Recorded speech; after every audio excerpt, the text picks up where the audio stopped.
থিয়েটারের মঞ্চ, serial, cinema সমস্ত মাধ্যমেই একেবারে অবলীলায় বিচরণ তার। কখনো কলকাতা, কখনো মুম্বাই, আবার কখনো দিল্লি। একটা সময় নেপালেও কেটেছে বেশ কিছুদিন। তবে এখন মুম্বাইয়ে বেশিরভাগ সময় থাকলেও কলকাতার প্রতি টান কিন্তু বরাবরের। আমাদের সঙ্গে আজকে এমন একজন অতিথি রয়েছেন যিনি গোটা জীবনটাকে ভীষণভাবে বলা যায় এনজয় করেন। আমাদের সঙ্গে অভিনেতা জয় সেনগুপ্ত। দাদা, ভীষণ ভীষণ স্বাগত তোমাকে। আজকের আড্ডা হবে বিভিন্ন বিষয় নিয়ে, মূলত আমরা অহনা নিয়ে কথা বলবো, কিন্তু তার পাশাপাশি তুমি কলকাতায় এসেছো, হ্যাঁ, একটা বৃষ্টি ভেজা শহর, একটা রোম্যান্টিক মুহূর্ত, তুমি অত্যন্ত একটা রোম্যান্টিক মানুষ। হ্যাঁ, তো আমরা এই বসে আছি সাউথের দিকে। তুমি বলো, এই বৃষ্টিতে কলকাতা কেমন লাগছে? কলকাতা এমনিতে এটা খুব মায়াবী শহর, সব সিজনই খুব মায়াবী। শীতকালে তো বিশেষ করে আমি নর্মালি কাজকর্ম না থাকলেও আমি ডিসেম্বরের লাস্ট 10 দিন কলকাতাতে কাটাই। সেই সময় ওই ক্রিসমাসের আমেজ, শীতের আমেজ, আজকাল যদিও শীতকালে একটু গরম থাকে, কিন্তু তবু বাঙালির এক্সাইটমেন্টে সোয়েটার টোয়েটার পরে বেরোয়। সেই সময় পুরো কলকাতা কিরকম সাজো সাজো রব রব। পুজোর সময় তো একটা আলাদা রকম এক্সাইটমেন্ট থাকেই, কিন্তু ডিসেম্বরের মধ্যে যে একটা সাটল একটা এক্সাইটমেন্ট না, আমার ভীষণ ভালো লাগে সেটা। তো আমি কলকাতাতে এমনি ডিসেম্বরে যাতায়াত করি, কাজ থাকুক না থাকুক। আর কাজ যদি থাকে তাহলে আমি সবসময় কাজের আগে এবং কাজের পরে কিছুদিন হাতে সময় রাখি, কেন আমি আড্ডাবাজ ছেলে, তো কাজের সময় তো আড্ডা দিতে পারি না, কিন্তু তারপরে এবং তার আগে প্রচুর জমি আড্ডা দিই। ইনফ্যাক্ট আমি এরকমও করি, আলাদা আলাদা বন্ধুদের আলাদা আলাদা ঠেকে দেখা করি, যাতে সেই ঠেকে গিয়ে সেখানকার মজা নিতে পারি। আবার যদি সময় কম থাকে তাহলে সবাইকে একটা জায়গায় ডেকে নিলাম, সেখানে আবার এনজয় করলাম। আর এই আড্ডার মাঝে তো মাঝে মধ্যে খাওয়া দাওয়া সেটাও চলতে থাকে, প্রচুর খাওয়া দাওয়া চলতে থাকে। আজকে দুপুরবেলায় তো বিশ্বাস করবেন না, কত বছর পর আমি কি বলে শুটকি মাছ খেলাম। ভালো লাগে? আমি পূর্ব বাংলার ছেলে, শুটকি মাছ ভালো লাগবে না? খাওয়া দাওয়ার গল্প তো হবে, তবে তার আগে আমরা একটু টুক করে অহনাতে যাই।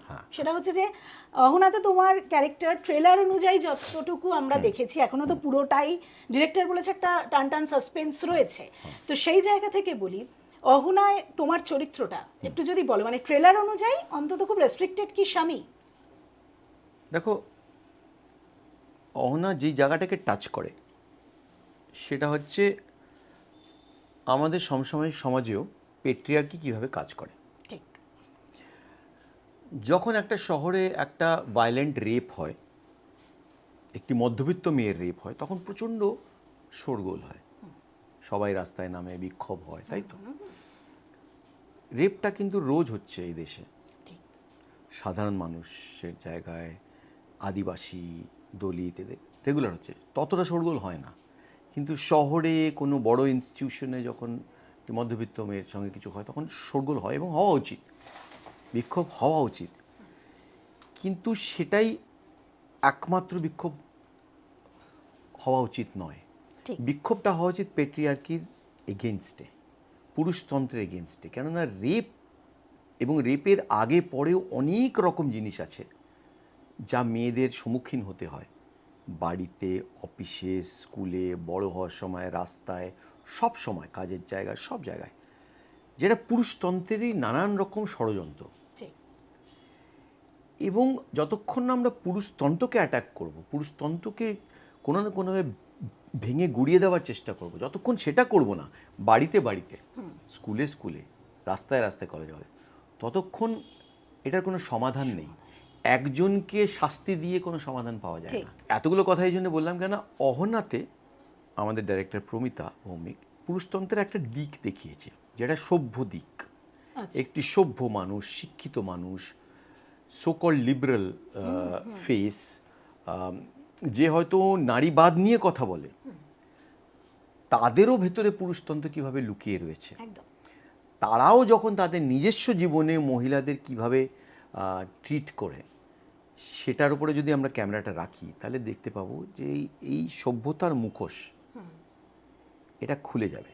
ট্রেলারে একটা লাইন বলা ছিল যে যত নারীরা মানে আর কি উপার্জন করবে একজন পুরুষ, আর তার জায়গা থেকে এগিয়ে যাবে নারী, এরকম একটা বিষয় ছিল। তো আমি সেই জায়গা থেকেই বলতে চাই, এটা কিন্তু আমাদের সমাজেও ভীষণভাবে প্রকট, মানে কোনো একজন নারী সে যদি সত্যি উপার্জন কমও করে, কিন্তু সে যদি সেই উপার্জিত যে পুরুষ বাড়িতে রয়েছে, মানে যে মূল উপার্জন করে তার থেকে বেশি এগিয়ে যায়, সেটাকে কোথাও গিয়ে জয়দা তোমার কি মনে হয়, এটা মানে কোট অ্যান্ড কোট আমি বলছি যেটা মেল ইগো, হ্যাঁ, সেখানে ধাক্কা খায়?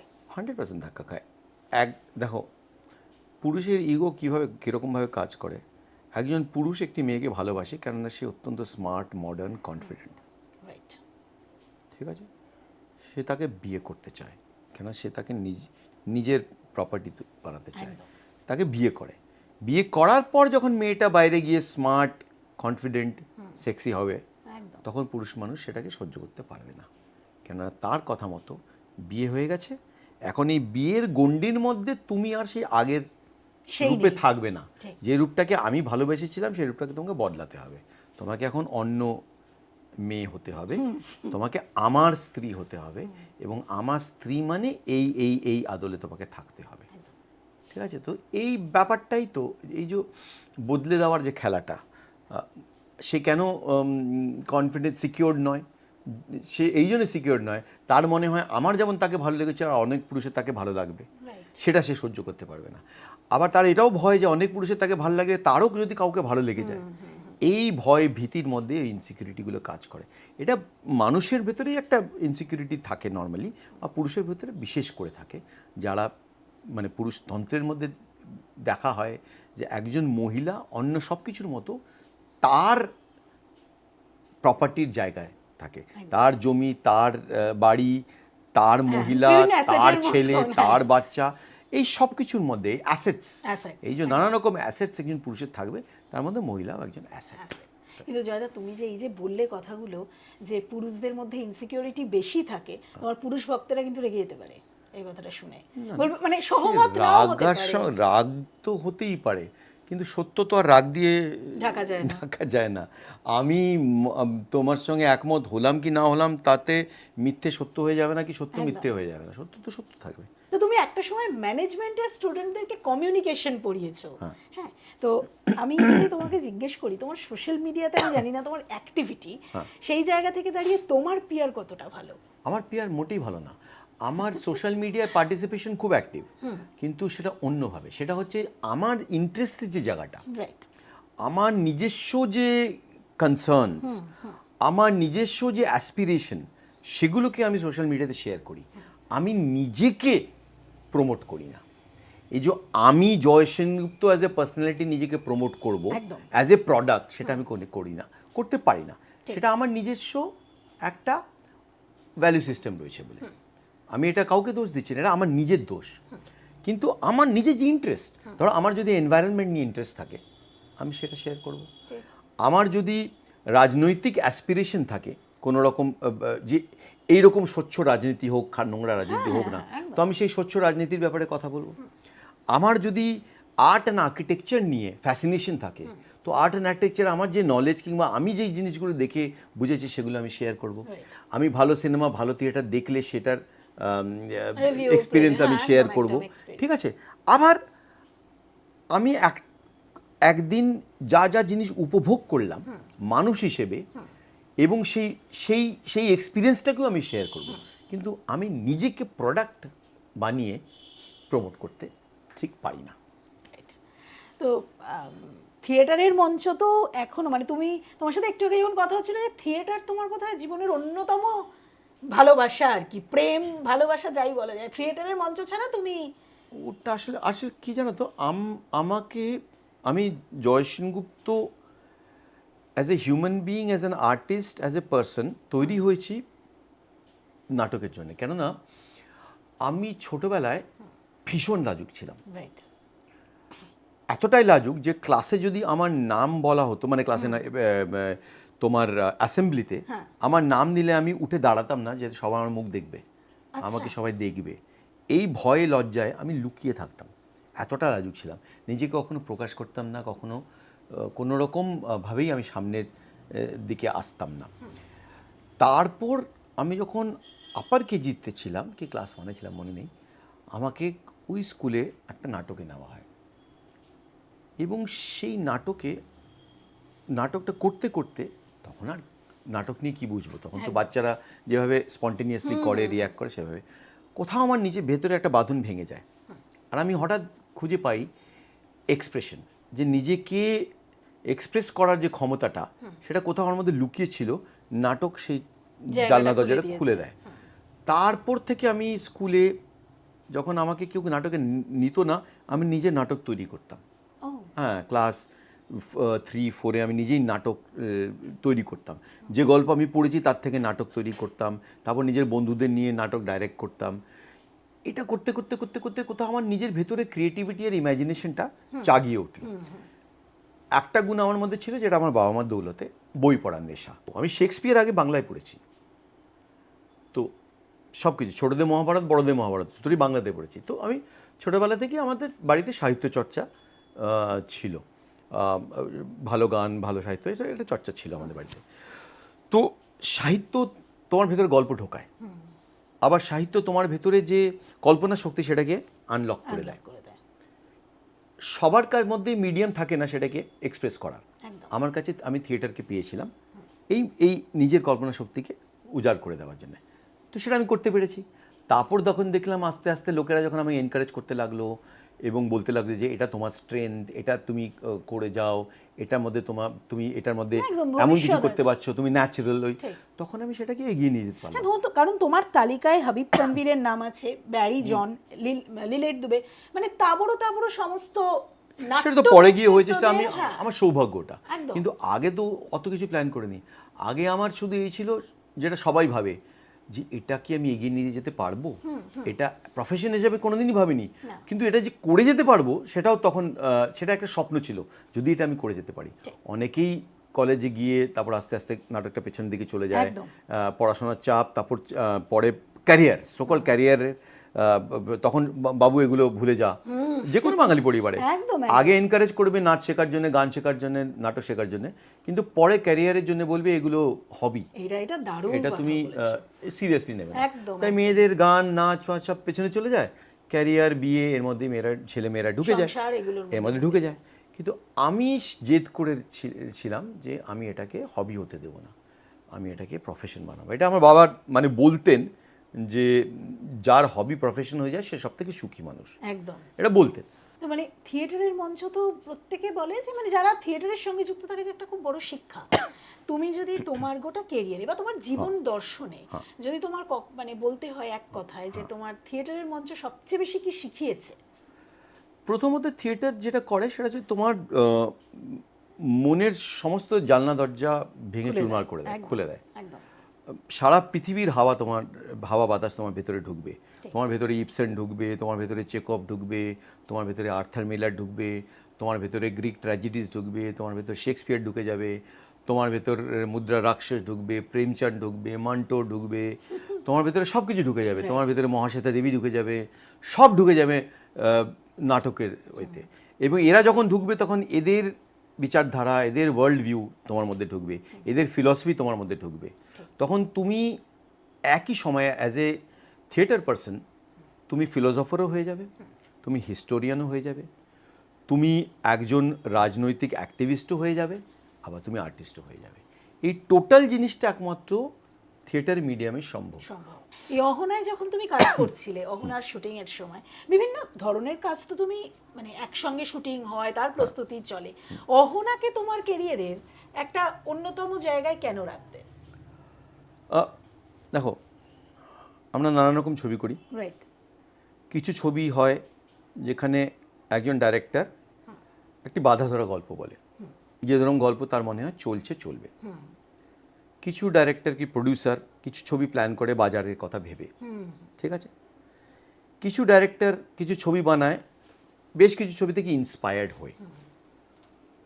কদাচিৎ কিছু ছবি হয় যেখানে একজন ডাইরেক্টর সম্পূর্ণ নিজের অনুভূতি, নিজের অনুভবকে একটি গল্পর মধ্যে ফেলে, তারপর সেই গল্পটাকে নিজের স্বরে এবং নিজের মতো করে বলে।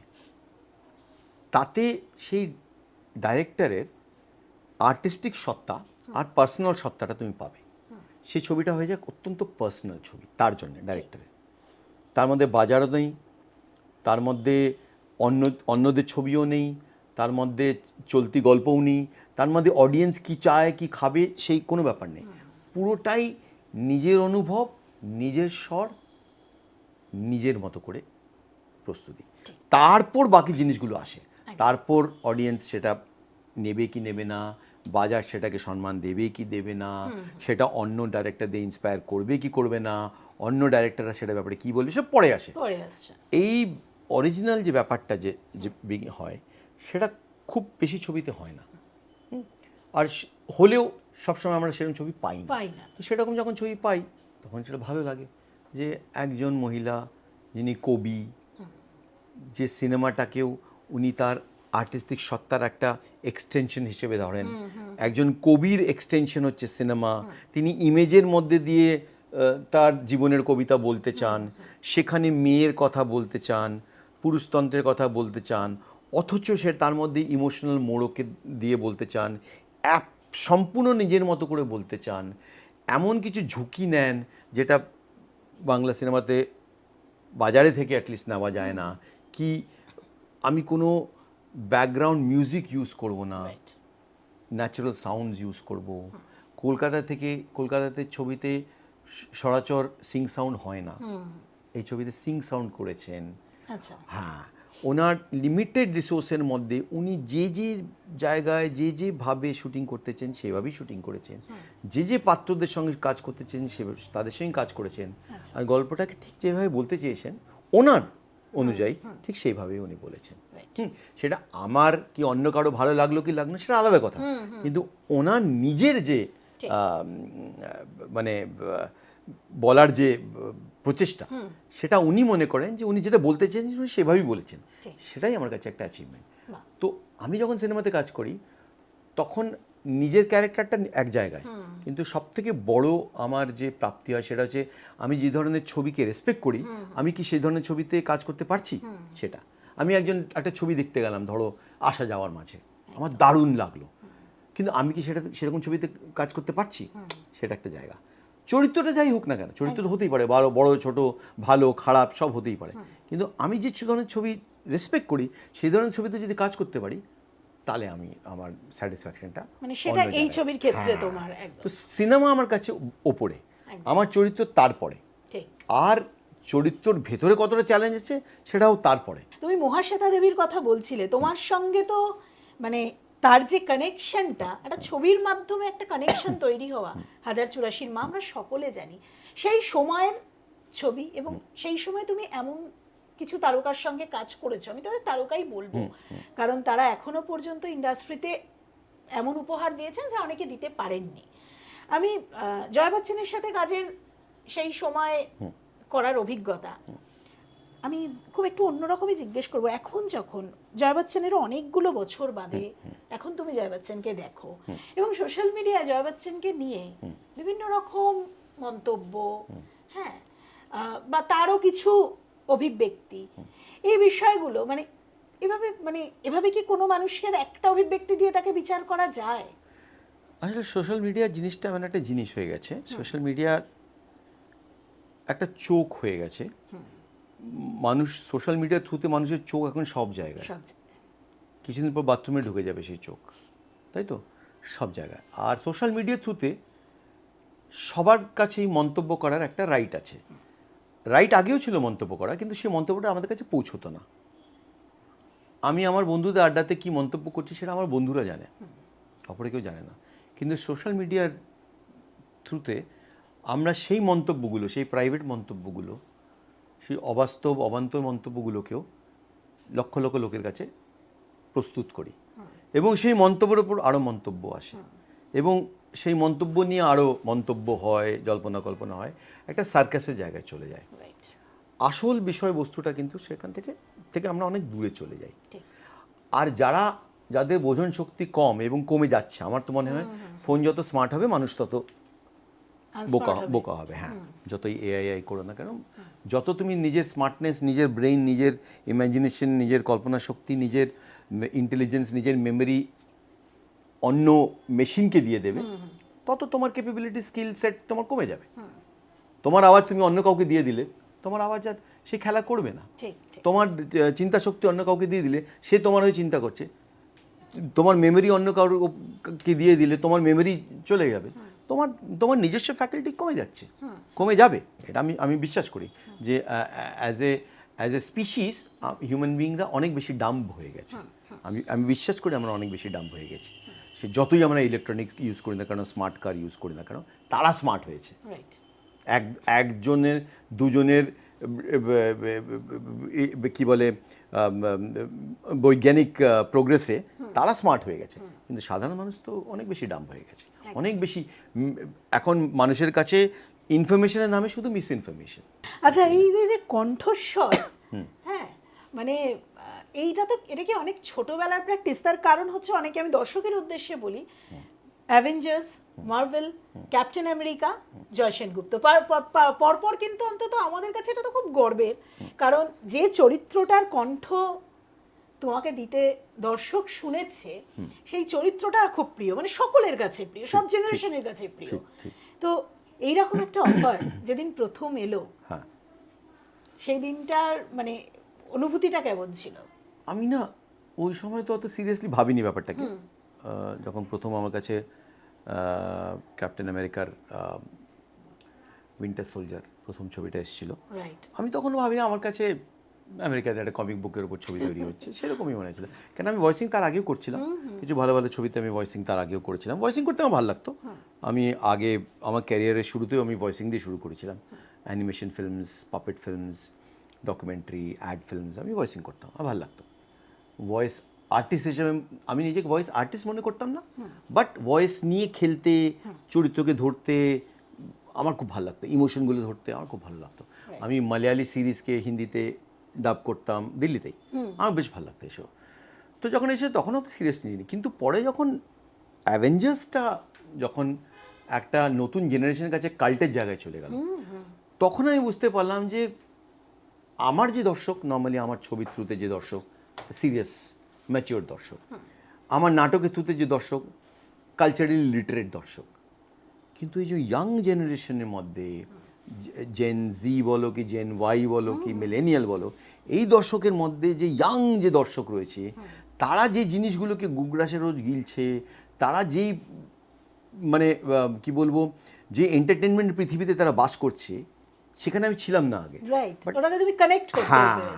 থ্যাঙ্কস টু দিস আমি হঠাৎ রিয়েলাইজ করলাম যে আরে আমার তো এখানে একটা জায়গা হয়ে গেল।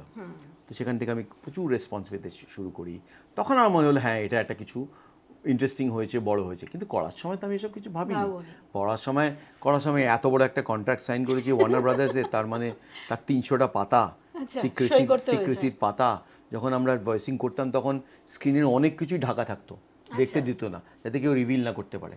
শুধু আমার চরিত্র জায়গাটা গোল করে মার্ক করা থাকতো, মুখটা আমি দেখতে পারতাম, ঠোঁটটা দেখতে পারতাম, বাকি সব কিছু ধূসর করে দিত ওরা। হ্যাঁ, যাতে ওরা কিছু রিভিল করতে চায় না ওরা, কেন এগুলো তো $multi-billion বিজনেসের খেলা। তো এই একটা ছবির থ্রুতে আরও 10টা ছবি তৈরি হবে, আরও 50 রকম বিজনেসের মার্কেন্ডাইজ তৈরি হবে, বিজনেস চলে। তো ওরা কিছু রিভিল করতে চায় না, যদি তুমি দেখে নাও, কিছু শ্যুট করে নাও কিংবা কিছু রিভিল করে দাও, তাই জন্য ওরা শুধু ওইটুকুই। তো ওইটুকু করতাম, কি বুঝবো আমি তখন ছবি কি হচ্ছে, তার কতটা সে কে পাবে, কিছু জানি না। তো পরে গিয়ে বুঝতে পারলাম যে অ্যাভেঞ্জার্স ব্যাপারটা মার্ভেলকে একটা জায়গায় নিয়ে গেছে, এবং মানে এই পার্টিকুলার ফর্ম, এটাও একটা আলাদা ফর্ম, এটা সিনেমার থেকে একটু আলাদা ফর্ম। এটা এই যে কমিক বুক সিনেমার যে ফর্মটা, এটা একটা আলাদা ফর্ম হয়ে তৈরি হয়ে এসেছে। যেমন একসময় ওয়েস্টার্ন ছবি হতো, কিংবা অ্যাকশন ছবি হতো, সোকল্ড অ্যাকশন ছবি হতো, থ্রিলার হতো। এটা একটা আলাদা ফর্ম, মার্ভেল একটা পুরো স্কুল অফ সিনেমা হয়ে বেরিয়েছে। তোমার কিন্তু অনেকগুলো দিক, মানে তুমি যেটা বলছিলে যে প্যাশনকে যদি কেউ পেশা হিসেবেই নেয়, তোমার অনেকগুলো দিক খোলা। মানে আমি ধরো বলছি, একদিকে ভয়েস ওভার, আর একদিকে অভিনয়, আর একদিকে থিয়েটার, আর একদিকে পড়ানো। গ্রামে গ্রামে গিয়ে একটা সময়, গ্রামে গঞ্জে গিয়েও তুমি থিয়েটারের বিভিন্ন, আমার পড়াতে ভালো লাগে। আমার মধ্যে একটা ন্যাচারাল এডুকেটর আছে, সেটা এডুকেটর বলতে আমি বোঝাচ্ছি যে বাধা ধরা টিচারদের মতো আমি পড়াতে পারি না, অতটা জ্ঞান আমার নেই, কিন্তু আমি শেয়ার করতে ভালোবাসি। আর শেয়ারিংটা হচ্ছে, ধরো আমি যদি 4টে বই পড়ি, সে কিছুটা নলেজ আমার ভেতরে গেছে, আমি সেটা যদি কারোর সাথে শেয়ার করি, তাতে তার যদি কোনো লাভ হয়, তাহলে খারাপ কি? আমি এইভাবে দেখি। তোমার ভক্ত সংখ্যা তো বাংলায় প্রচুর, মহিলা ফ্যানদের মানে কন্ট্রোল করেছো, এরকম কোনো ঘটনা আছে যে মানে মহিলা ভক্তদেরকে কিভাবে সামলায় জয়ন সেনগুপ্ত? না না, আমার মহিলা না না, এটা এটা এটা না না, আমার সোশ্যাল মিডিয়াতে মহিলা ভক্ত আছে, সেটা আমার পূর্ব বাংলাতেও প্রচুর মহিলা ভক্ত মানে তুমি রয়েছে। সামনাসামনি মহিলা ভক্তদের সঙ্গে সাক্ষাৎ আমার হয়নি? ওভাবে কেন, আমার না অদ্ভুত, আমি তোমার একটা বলছি, আমার তো লার্জার দ্যান লাইফ ইমেজ নেই। যাদের লার্জার দ্যান লাইফ ইমেজ হয় সেখানে ওই জায়গাটা প্রবলেমটা হয়। হ্যাঁ, তারা লার্জার দ্যান লাইফ ইমেজকে ছুতে চায়, দেখতে চায়, বুঝতে চায়। আমার যেহেতু ঘরোয়া ইমেজ, আমার হচ্ছে বয় নেক্সট ডোর ছিল আগে, এখন তার বয় নেক্সট ডোর নেই, এখন ম্যান নেক্সট ডোর, ওল্ড ম্যান নেক্সট ডোর, এরকম একটা ইমেজ। তো ওই নেক্সট ডোর ইমেজটার মধ্যে না ধরা ছোঁয়ার বাইরে তো নই, কাজে ওই প্রবলেমটা নেই। হ্যাঁ, তো আমার সাথে যে কেউ আড্ডা দিতে পারে, গ্যাঁজাতে পারে, গল্প করতে পারে, ওই করতে পারে। আমাদেরও তো আড্ডা দিতে ভীষণ ভালো লাগে। এক্স্যাক্টলি। সোশ্যাল মিডিয়াতে একটা প্রবলেম হয় মাঝে মাঝে, যে ধরো কোনো একটা হয়তো আমি ছবি করলাম, সেই ছবিটার কিছু কন্টেন্ট ধরো একটুখানি ম্যাচিওর কিংবা অ্যাডাল্ট কন্টেন্ট, তো অনেক কিছু মেয়ে থাকে তারা চঞ্চলিত হয়ে যায়, উত্তেজিত হয়ে যায়, এবং সেইটা নিয়ে তখন তারা আমাকে র্যাগ করতে শুরু করে। সেটা একটা প্রবলেম। একটা ছোট্ট উদাহরণ দাও, মানে এরকম না, এগুলো আমি রিভিল করতে পারবো না, নোংরা জায়গায় চলে যাবে, কিন্তু হয় ওই জায়গাটার আছে যে আমাকে প্রচন্ড বেশি। এই যে তুমি এই কথাটা বললে, এটার পরিপ্রেক্ষিতে আমায় বলো, যখন এই ধরনের সিনে অভিনয় হয়, হ্যাঁ, কারণ দেখো আমাদের এখানে বেসিক্যালি ইন্টিমেট ডিরেক্টর, যেটা ইন্টিমেসি ডিরেক্টর কিন্তু ফ্লোরে থাকে না, তাই তো? যেটা বলিউডে থাকে, যেটা হলিউডেও তো থাকেই। হলিউডে এখন এটা সব ইদানিং শুরু হয়েছে। যাই হোক, আমাদের এখানে তো ইন্টিমেসি ডিরেক্টর বলে কেউ থাকেন না, তো ডাইরেক্টরি ডিরেক্ট করে। হ্যাঁ, তো সেই জায়গায় এই ধরনের সিন যখন শুটিং হয়, ব্যাক অফ দ্য মাইন্ড বাড়ির কথা মনে হয় যে পরিবারের লোকেরাও তো এই সিনেমাটা দেখবে। আমি না সেইভাবে ভাবি না, তাহলে আমি ছবিটাই করব না। আমি যেভাবে দেখি, আমি দেখি প্রথমত ছবিটা কি বলতে চাইছে, কেন বলতে চাইছে, সেখানেই চলে আসবে সে ছবিটার উদ্দেশ্য ভালগার কি না, সেটা চলে আসছে উদ্দেশ্যটা কি। তারপরে বলছি যে, তারপর যদি আমি বিশ্বাস করি সিনটায় কিংবা এই ছবিটাতে, তখন আমি চরিত্র পয়েন্ট অফ ভিউ দিয়ে দেখি। সেটা তো জয় সেনগুপ্ত নয়, সেটা একটা চরিত্র। একটি চরিত্র, ধরো একটি চরিত্র একটি মেয়েকে রেপ করছে, একটা খারাপ চরিত্র, দুশ্চরিত্র, কিন্তু আমি তার পয়েন্ট অফ ভিউ দিয়ে দেখছি, তার ফ্রাস্ট্রেশন, তার অ্যাসপিরেশন, তার ডিজায়ার, তার পয়েন্ট অফ ভিউ থেকে দেখছি, তার ভেতরে খিদের পয়েন্ট অফ ভিউ থেকে দেখছি। সে ওই ঘোরের মধ্যে আছে যেখানে সে ঠিক ভুল, খারাপ, ভালো, আগে পরে, শাস্তি, এসব কিছুই দেখতে পাচ্ছে না।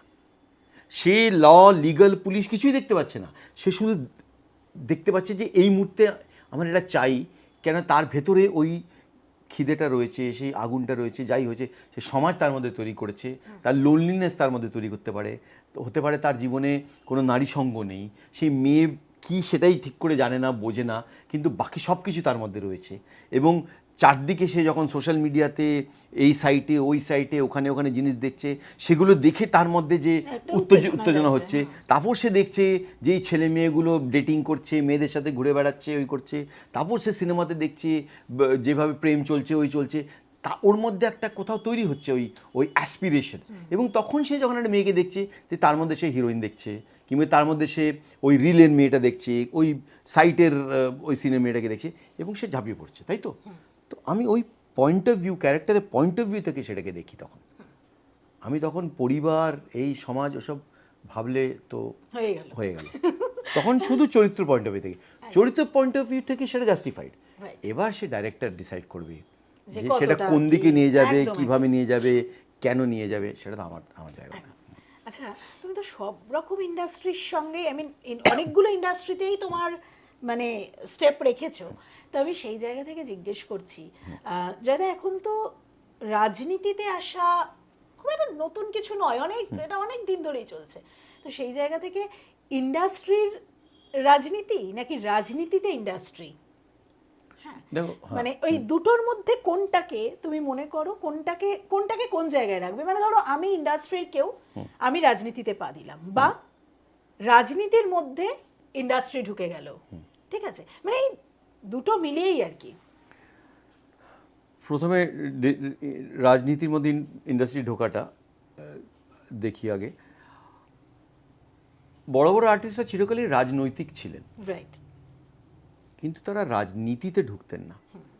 রাজনৈতিক হওয়া মানে সচেতন হওয়া, রাজনীতিতে ঢোকা, তাও আবার ইলেকশনে রাজনীতিতে ঢোকা, ওটা সম্পূর্ণ একটা আলাদা প্রফেশন।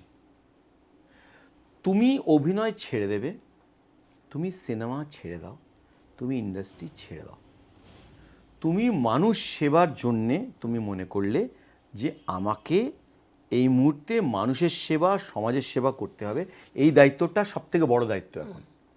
সেই দায়িত্বটা পালন করার জন্যে তোমার মনে হলো আমার ইলেকশনে দাঁড়ানো উচিত। আর ইলেকশনে দাঁড়ালে আমার এই মতধারা বিচারধারার সঙ্গে দাঁড়ানো উচিত। এই মতধারা বিচারধারা এই পার্টির, এই পার্টি এই জায়গাটায় ভালো কাজ করছে, তাই আমি তার হয়ে লড়ছি। মানছি, তুমি সিনেমাতে রয়েছো, তুমি ইন্ডাস্ট্রিতে রয়েছো, তুমি সব রকম শখ পালন করবে, পূর্ণ করবে, আবার তুমি জাস্ট একটা টিকিট পেয়ে যাবে বলে তুমি দাঁড়িয়ে পড়বে, আমি ওটাতে একেবারেই বিশ্বাসী নই। আর আমি কেন, এই বেঙ্গলের বড় বড় আর্টিস্টরা 1940s 50s 60s 70s বড় বড় আর্টিস্টরাও তাদের বিশ্বাসী ছিলেন না। তাহলে তো উত্তম কুমার কতগুলো ইলেকশন লড়তেন, সৌমিত্র চ্যাটার্জি কতগুলো ইলেকশন লড়তেন, সমিত ভঞ্জ কতগুলো ইলেকশন লড়তেন, তাহলে তো অনেক বেশি মানুষের কাছে গ্রহণযোগ্যতা ছিল। তারা তো কোনোদিন লড়েননি ইলেকশন। সুচিত্রা মিত্র তো লড়েনি ইলেকশন, অপর্ণা সেন তো লড়েনি ইলেকশন, সাবিত্রী দেবী তো লড়েনি, সুপ্রিয়া দেবী তো লড়েননি। কেন? তারা কি ভুল করেছিলেন? না, তারা সবাই রাজনৈতিক ছিলেন, রাজনৈতিক সচেতন ছিলেন, তারা প্রসেশনে গেছেন, তারা বিক্ষোভ করেছেন, তারা সাধারণ মানুষের পাশে দাঁড়িয়েছেন, কৃষক মজদুরের পাশে দাঁড়িয়েছেন, কিন্তু টিকিটের জন্যে ইলেকশনে ঢোকেননি। এবং রাজনীতিতেও থাকবো, আবার সিনেমাকেও ইনফ্লুয়েন্স করব, সেই জায়গাটাতে তারা তো যাননি। আমি তো নিজেকে ওইভাবে দেখতেই পারি না। আর ইন্ডাস্ট্রিতে রাজনীতি ওটা খুবই খারাপ জিনিস। আমার মনে হয় রাজনৈতিক ফিলোসফি সিনেমাতে আসে এবং আসতে বাধ্য, কিন্তু রাজনীতিতে যারা রয়েছে পাওয়ারে, তারা ফিল্ম ইন্ডাস্ট্রিতে হস্তক্ষেপ করবে সেটা উচিত নয়। তারা ফিল্ম ইন্ডাস্ট্রিকে ইনফ্লুয়েন্স করতে পারে, কিন্তু ইন্টারফিয়ার করতে পারবে না। ফিল্ম ইন্ডাস্ট্রিকে ইনফ্লুয়েন্স কীভাবে? যখন বাম সরকার ছিল, তখন সিরিয়াস ছবি, ভালো ছবির প্রডিউসার না পেলে তারা একটা ফান্ড তৈরি করেছিল ওয়েস্ট বেঙ্গল ফিল্ম কর্পোরেশন থেকে। তারা বম্বে থেকে শ্যাম বেনেগলকে পর্যন্ত এনে এখানে ছবি বানিয়েছিল আরোহণ, ঠিক আছে? তারা প্রচুর ভালো ভালো ছবি ফাইন্যান্স করেছিল, ঠিক যেরকম এনএফডিসি ছিল ওখানে, এখানে ওয়েস্ট বেঙ্গল ফিল্ম কর্পোরেশন ছিল, সেটাতে একটি সরকারি তৈরি করেছিল। তারা নন্দন বানিয়েছিল, সেটাতে সরকারি বানিয়েছিল, কিন্তু কাদের জন্য বানিয়েছিল? যাদের ছবি বড় সিঙ্গেল স্ক্রিন থিয়েটারে ডিস্ট্রিবিউটাররা নিচ্ছে না কি নামিয়ে দিচ্ছে, তাদের জন্য বানিয়েছিল। তো এটা রাজনীতি নয়, এটা ফিল্ম ইন্ডাস্ট্রির প্রমোশন, ভালো ছবির প্রমোশন, ভালো ডাইরেক্টরের প্রমোশন। তারা ডাইরেক্টরকে বলছেন না কি ছবি বানাবে, কেমনভাবে বানাবে, তাতে কি বলবে, তারা তার নিজের মতো করেই বলছে। রাজনীতি মধ্যে শব্দটা যেটা সব থেকে বড় শব্দ, সেটা হচ্ছে নীতি। রাইট। কিন্তু আমরা যে রাজনীতি দেখি তাতে কোনো নীতি নেই। ঠিক ঠিক। আমার একদম শেষ প্রশ্ন সেটা হচ্ছে যে টলিউড কি আরেকটু বেশি ব্যবহার করতে পারতো না জয় সেনগুপ্তকে? না, অবশ্যই পারতো, কিন্তু যতটা পেরেছে সেটাও তো আমার এক্সপেকটেশনের থেকে অনেক বেশি। আমি তো সেটা এক্সপেক্ট করিনি। আমি যখন বাংলা ছবি দেখতাম ছোটোবেলায়, যেসব ছবি দেখে আমি বড়ো হয়েছি, নানান রকম ছবি দেখে বড়ো হয়েছি আমি, এবং আমার স্বপ্নের মধ্যে ছিল যে কোনোদিন যদি অভিনয় করি, অভিনয়ের প্রফেশনে যাই, তখন আমি কি বাংলা ছবি, এই ধরনের বাংলা ছবিতে কাজ করতে পারবো? হ্যাঁ, সে সীমান পৃথ্বীরাজ হোক, কি সংসার সীমান্তে হোক, কি গোপীগাইন বাঘাবাইন হোক, হ্যাঁ, কি সিরিয়াস ছবি হোক, আমি বাংলা ছবিগুলো দেখতাম, আমার ভাবতাম যে এরকম ছবিতে কি কোনোদিন আমি পাঠ করতে পারবো? কেন এটা আমার রুট, এটা আমার কালচার, এটা আমার যাকে বলে হেরিটেজ, সেখানে কি আমি কোনোদিন পারবো ঢুকতে, কোনোদিন পারবো, এরকম ভাবতাম আমি। কেন আমি তো দিল্লিতে বড় হয়েছি, আমি তো বাইরে রয়েছি, আমি প্রবাসী বাঙালি। কিন্তু আমি যেভাবে পেরেছি আর যে ধরনের ছবির সঙ্গে পেরেছি, সেটা তো আমার কাছে একটা বড় প্রাপ্য। ওটা বোনাস নয়, বড় প্রাপ্য, আমার বড় অ্যাচিভমেন্ট। আমি তাই জন্যে কখনো রিগ্রেট, আমি কখনো আক্ষেপের মধ্যে থাকি না, ওটা থাকার কোনো চান্স নেই। আমার অলমোস্ট টোটাল ক্যারিয়ার যদি কলেজ থেকে অভিনয় এবং প্রফেশনে ঢোকার স্পেস থেকে যদি আজ অবধি দেখি, তাহলে আমার প্রায় 3টে দশক হয়ে গেছে। আক্ষেপ কী করে করবো?